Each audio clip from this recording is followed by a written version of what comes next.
Olá, hoje nós estamos aqui para dar início ao comentário da lição de número 2 da Escola Bíblica Dominical no terceiro trimestre de 2016 da revista da Editora Betel. A Editora Betel está falando esse trimestre a respeito de Mateus, uma visão panorâmica do Evangelho do Rei. E nós estamos dando início, então, ao estudo da lição de número 2, que tem por título Jesus, o Rei da Glória entre nós.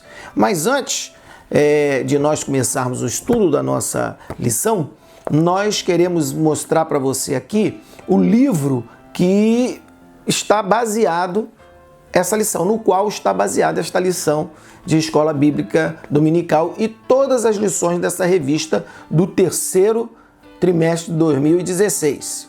Este é o livro onde se baseou esta revista da Editora Betel, que é o livro Jesus, o maior personagem da história. Nós sabemos que esse livro ele foi escrito pelo bispo Manuel Ferreira e está à sua disposição na Editora Betel. Você pode ligar para 0 operadora 21 3575-8900 ou então entrar no site da Editora Betel, que é www.editorabetel.com.br.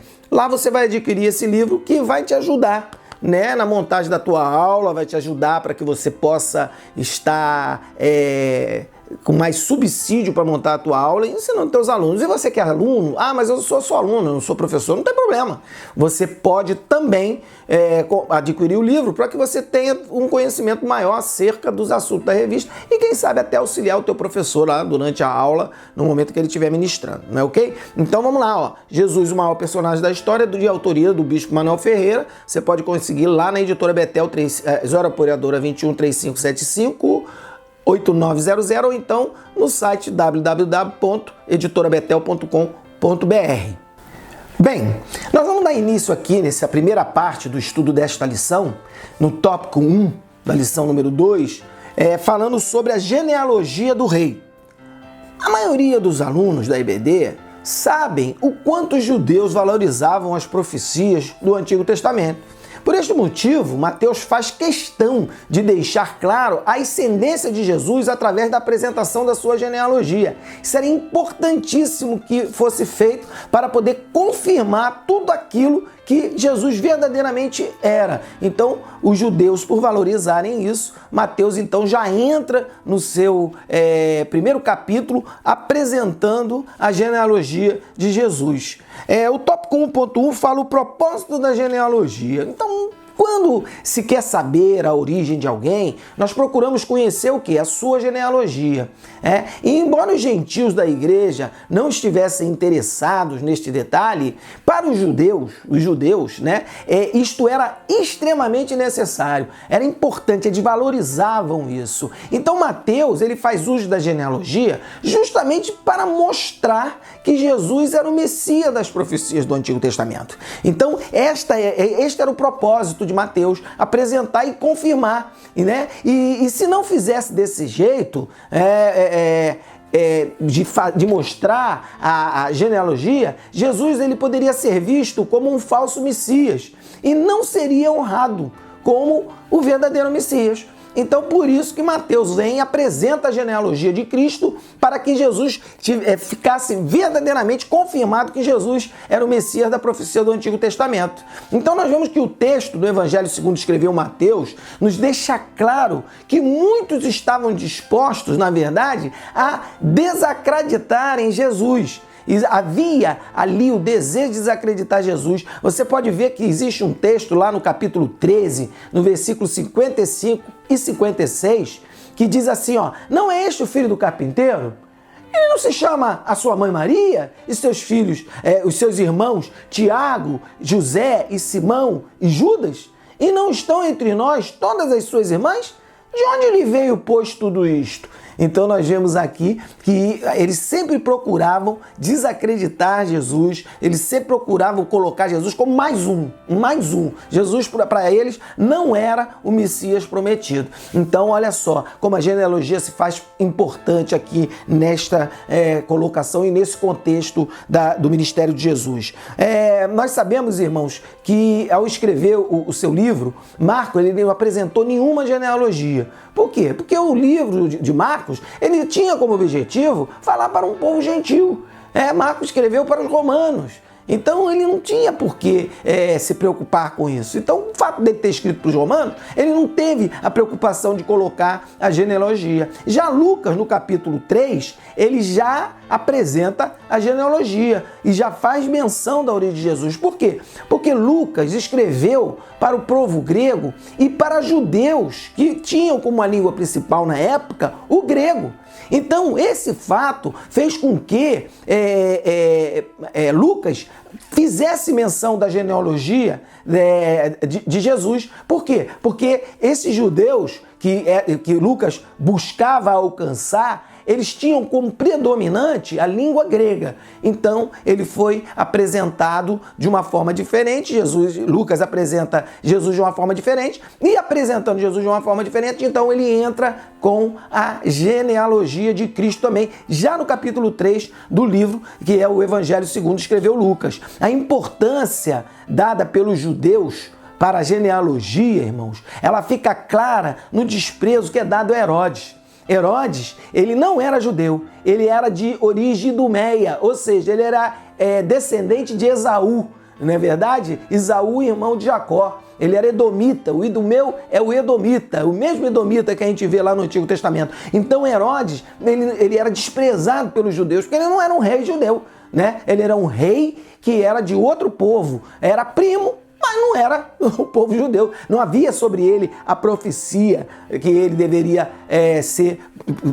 ter posse dessa profecia na vida dele para ele poder ser o rei. Então, ele tentou pormenorizar isso, casando-se com Mariane, a filha do sumo sacerdote da época. Então, ele tentou de todas as formas, de todas as maneiras, minimizar esse fato dele não ser judeu para poder ganhar o apoio do povo, ganhar a admiração do povo, mas mesmo assim ficou difícil para ele. Já no tópico 1.2, nós vemos uma curiosidade numérica, né? Na apresentação da genealogia, era necessário que ficasse claro que Jesus era descendente de Davi e de Abraão. Então, isso era importantíssimo. Por quê? Porque a promessa e a profecia era para a raiz de Davi. Era para vir de Davi verdadeira, a raiz de Jessé, Davi. Então, nós vemos que a profecia tinha que se cumprir. Então, nós vemos aqui que era necessário que ficasse fechadinho isso aí para que pudesse dar veracidade à figura de Cristo. Então, nós vemos aqui que dentro dessa realidade, por não haver números no sistema hebraico e as letras do alfabeto serem usadas como os números, Mateus ele pegou as letras e com muita inteligência ele conseguiu colocar ali dentro da genealogia de Cristo a questão numérica e a questão para poder formalizar tudo isso. Então o que Mateus pega? Mateus pega as letras do nome Davi, que Davi na verdade se escrevia a letra que representa o D, o W, o D, né? E que são os números 4, 6 e 4. Pegou, fez uma soma, essa soma deu 14. Apresentou o número 14. Aí ele pega e apresenta 14 gerações da genealogia de Jesus. Olha só que coisa inteligente, né? Como Deus dá sabedoria para os seus servos. Isso aí ele pegou para poder apresentar Jesus como sendo descendente de Davi. Mas por que as letras de Davi? Porque a profecia era justamente para Davi. Então, tinha que ser as letras de Davi. Né? E aí ele faz aquela apresentação de Abraão chegando até Davi, que já era conhecida historicamente em todos os rolos do Antigo Testamento, e aí vai apresentando essa ligação genealógica que Davi tinha com Jesus, ou Jesus com Davi. Então, como você está vendo, nós vemos aqui que Mateus, ele se esforçou em comunicar o fato de Jesus ser descendente de Davi porque sabia o quanto os judeus valorizavam isto. Então Mateus fez com que a genealogia fosse entendida e de certa forma facilitou para que ela pudesse ser decorada. Então, o fato dele colocar 14 gerações, ela ia decorando geração por geração, não é verdade? E quando via, ele tinha a genealogia toda decorada e aquela história que nós falamos anteriormente na lição de número 1, Mateus está escrito de uma maneira fácil para que o evangelho fosse de fácil memorização. Então, olha aí a genealogia facilitando para ser decorada a forma que Mateus apresenta a genealogia. Irmão, é muito fantástico o Evangelho de Mateus. E nós vemos aqui uma coisa também que é muito importante, que Mateus ele teve muito cuidado em fazer a obra de Deus, e isso é uma grande lição para nós. Tu vê o esmero que ele teve, o cuidado de fazer as contas, de somar, de apresentar de uma maneira. Sabe o que é isso, irmão? Isso aí é cuidado em fazer a obra de Deus. Isso é uma lição para nós. Quando nós fazemos a obra de Deus, a gente tem que ter cuidado nos mínimos detalhes, porque é para poder, quando a pessoa ouvir, ela acreditar naquilo que nós estamos falando, né? Então, tópico 1.3, a presença feminina. Na genealogia de Jesus, olha quantas mulheres tinha.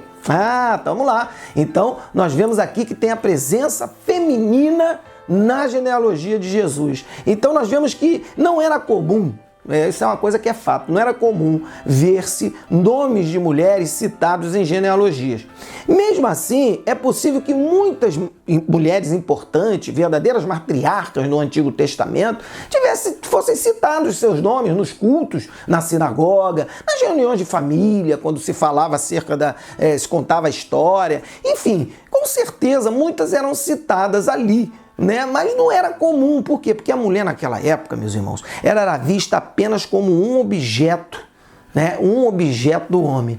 Mas Mateus, eles bota claramente, cita claramente na genealogia de Jesus o nome de 5 mulheres, e dentre as quais, não é verdade, 5 mulheres, que dentre as quais estava justamente Maria.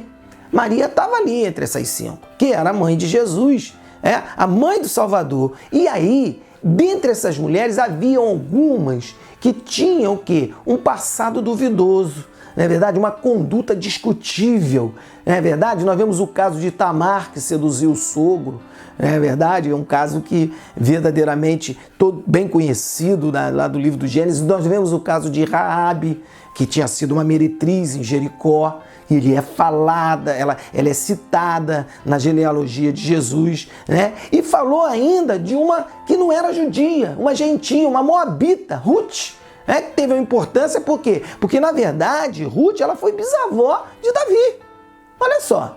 Então, olha a importância dessa mulher. E nós conhecemos a história de Ruth, uma história muito linda, mas você vê que Mateus citou essas 5 mulheres, né? Essas mulheres. E ainda cita também Betseba, que era a mulher do Eteu Urias, aquela mulher que adulterou, não é verdade? Com Davi. Olha só, né? Uma conduta discutível, mas ela se é apresentada ali. E o que quer dizer isso? Por que a citação dessas mulheres? Sabe o que nos mostra a citação dessas mulheres, meus amados irmãos? É a misericórdia de Deus e a sua infinita bondade, né? Deus queria deixar bem claro que para ele não havia acepção de pessoas. Ele queria alcançar todas as pessoas, que até na genealogia de Cristo haviam pessoas com conduta discutíveis. Então hoje, às vezes tem pessoas na igreja que têm um passado meio estranho ou discutível. A gente não pode olhar para essas pessoas com olhos diferentes. Nós temos que olhar para essas pessoas como pessoas lavadas e remidas pelo sangue do Cordeiro, transformadas pelo poder da palavra de Deus, ação do Espírito Santo, não é verdade? Para que verdadeiramente elas possam estar integradas. Então Deus integrou essas mulheres de conduta discutível na genealogia de Jesus. No momento histórico do nascimento de Jesus, as mulheres, como eu falei, elas eram vistas como uma propriedade do homem. E, no entanto, o Espírito Santo inspirou Mateus a colocá-las como membros especiais na ascendência de Jesus. Este ato, meus irmãos, mostra que Deus, ele não se importa com a vida pregressa daqueles ou aquelas que se rendem aos seus pés. Essa é a verdade, né? Mas ele torna útil para o seu serviço. Então, aquelas pessoas, como eu falei, né? Se tiver alguém na tua igreja que tem uma conduta anterior discutível, não é verdade? Que você acha que fez alguma coisa que desagradava a Deus, irmão, agora ele é lavado no sangue de Jesus, né? E todo aquele que se volta para Jesus, ele tem uma função no reino. Ele vai realizar alguma coisa no reino, independente da história que ele tem no passado.